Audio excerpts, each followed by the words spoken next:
The left part today in principle of flotation. After principle of flotation is relative density. Have you got about density? What is density? Have you got it? Density क्या होता है?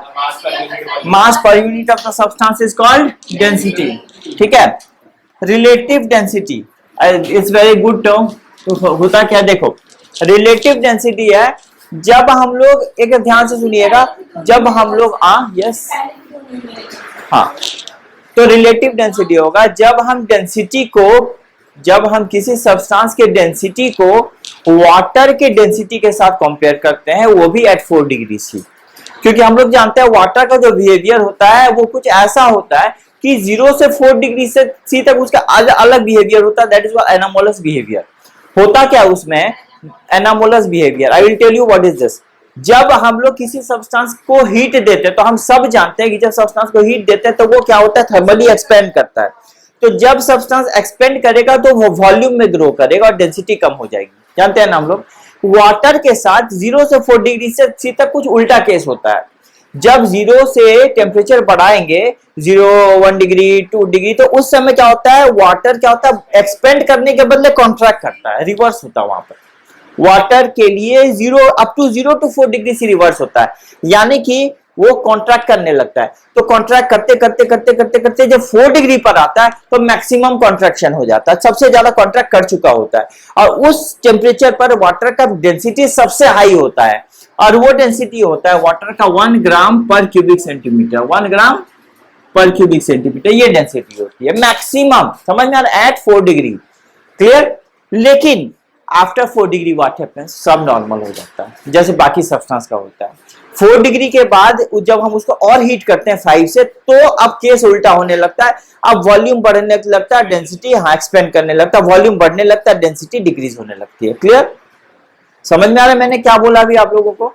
4 degree तक expand से हाँ 0 से 4 degree तक ही compress होता है और वॉल्यूम बहुत बढ़ती है। तो 4 डिग्री पर मैक्सिमम डेंसिटी हो जाएगी और 4 डिग्री के बाद सिंस वो एक्सपेंड होना स्टार्ट हो जाता है तो नॉर्मली उसका वॉल्यूम बढ़ने लगता है डेंसिटी डिक्रीज होने लगता है। Is it okay. तो this behaviour of water up to 0 to 4 degree C is called anomalous expansion of water and anomalous behaviour. तो वाटर का डेंसिटी सबसे ज्यादा किस टेम्परेचर पर रखते हैं एट 4 डिग्री सी सबसे ज्यादा डेंसिटी रखते हैं और वो डेंसिटी कितना होता है 1 ग्राम पर cubic centimetre. Have you got it. So we know that maximum density of water maximum density water का जो होता है वो 4 डिग्री पर होता है क्योंकि कॉन्ट्रैक्ट होते होते होते होते 4 डिग्री पर मैक्सिमम कॉन्ट्रैक्शन हो जाता है। उसके नीचे और कॉन्ट्रैक्ट नहीं हो सकता। तो जब कॉन्ट्रैक्शन मैक्सिमम होगा तो डेंसिटी हाई हो जाएगी क्योंकि molecules and particles will come closer ना। और छोटे से वॉल्यूम में ज्यादा पार्टिकल आ जाएंगे तो डेंसिटी हाई होना ही है। ठीक है। लेकिन 4 डिग्री के बाद सब नॉर्मल हो जाता है फिर एक्सपेंड करना शुरू हो जाता है वॉल्यूम बढ़ना शुरू हो जाता है डेंसिटी घटना शुरू हो जाता है।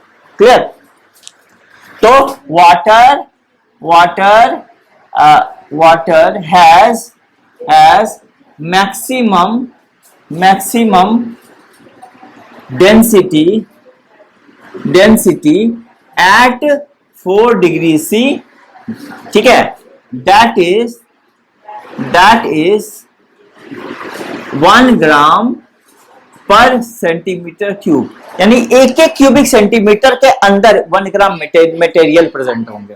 हाँ नो ये हमने बस डेंसिटी बताया वाटर का जो सबसे ज्यादा 4 डिग्री पर होता है। अब मैं बताऊंगा रिलेटिव डेंसिटी। अब रिलेटिव डेंसिटी समझने में आपको इजी पड़ेगा। क्लियर। नाउ रिलेटिव डेंसिटी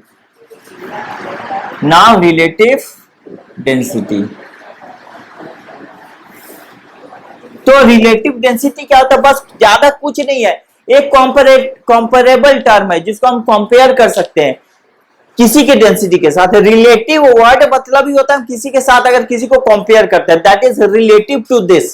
समझ में आ रहा है। My age is relative to this मेरा एज उसके रेस्पेक्ट में कितना है कितना टाइम्स ज्यादा है। समझ में आ रहा है। It is comparable. तो अगर मैं बोलूं रिलेटिव डेंसिटी तो हम रिलेटिव डेंसिटी जिस भी सब्सटेंस का लेंगे उसको उसकी डेंसिटी को वाटर के डेंसिटी के साथ कंपेयर करेंगे वो भी वाटर का डेंसिटी 4 डिग्री पर होगा।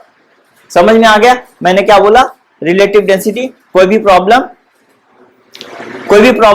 अब देखो इसका डेफिनेशन दे देते हैं और उसके बाद हम आपको टर्म लिखा देंगे। Clear?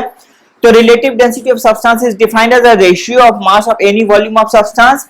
Relative density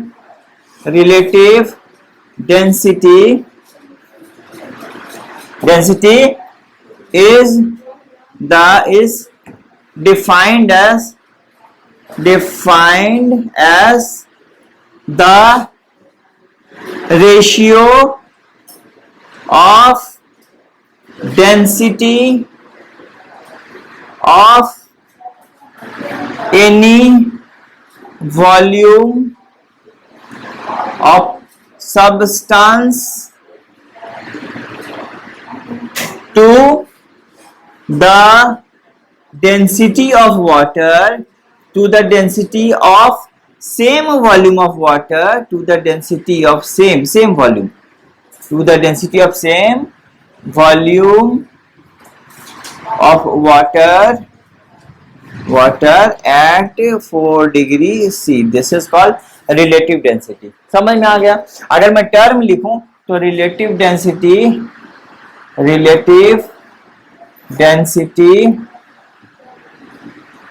is equal to density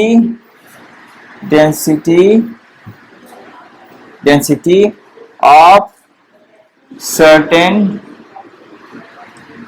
volume of substance divided by density of same volume of water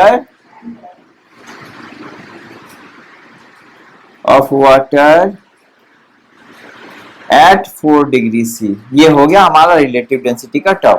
clear? समझ गए? अब याद रखिए, मैं जिस सब्सटेंस का रिलेटिव डेंसिटी बताऊंगा वाटर उसी के वॉल्यूम के बराबर होना चाहिए। ये भी कंडीशन है, ध्यान से समझिएगा। अगर मैं क्लियर यू आर राइटिंग? ठीक, आप लोग लिख लो।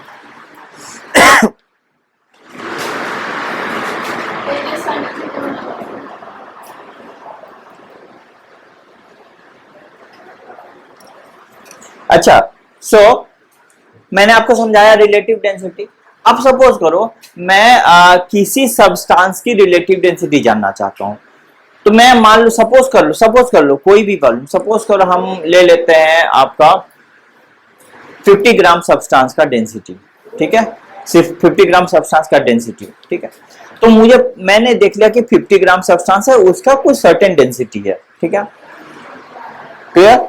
अब मैं देखूंगा कि वाटर उसी मास के वाटर का, जैसे 50 ग्राम वाटर का ही डेंसिटी 4 डिग्री पर क्या है, तो उस सब्सटेंस का मास डिवाइडेड बाय उतने ही मास का वाटर एट 4 डिग्री।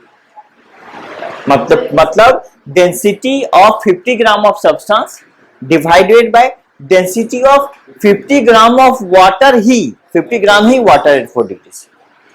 मतलब वाटर का भी 4 डिग्री पर वाटर ही होगा, बट वॉल्यूम या मास वही होगा जो उस सब्सटेंस का है। फायदा है तो आपको अपने फायदा है तो कंपेयर कर रहे हो ना आप। हम सपोज करो हमको इसका रिलेटिव डेंसिटी जानना है, तो ये सपोज करो कुछ ग्राम का होगा, 5 ग्राम का होगा, तो मैं देखूंगा 5 ग्राम के इस सब्सटेंस का क्या डेंसिटी है, मुझे पता चल गया।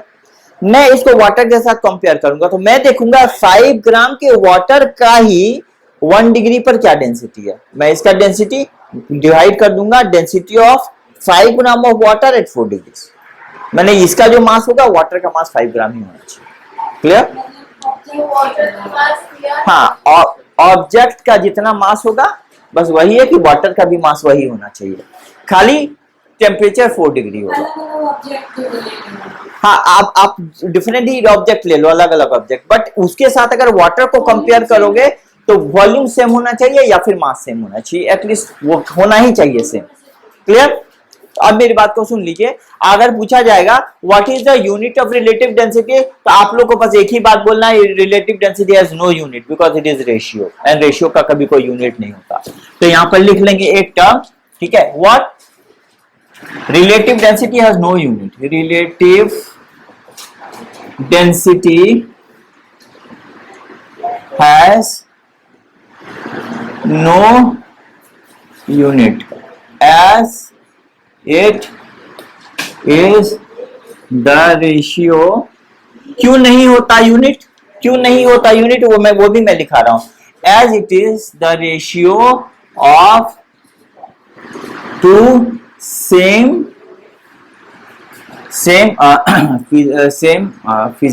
Physical quantity, same physical at the ratio same to same, या फिर इतना कुछ नहीं लिखना होगा.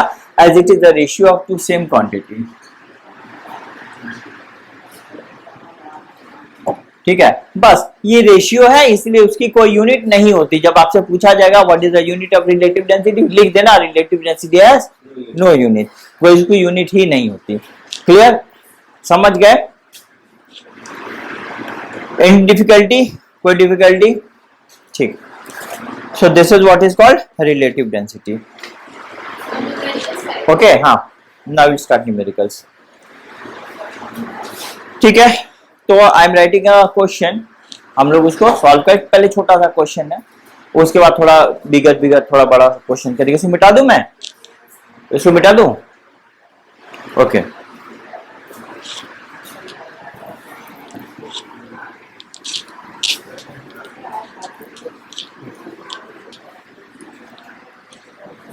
okay, so now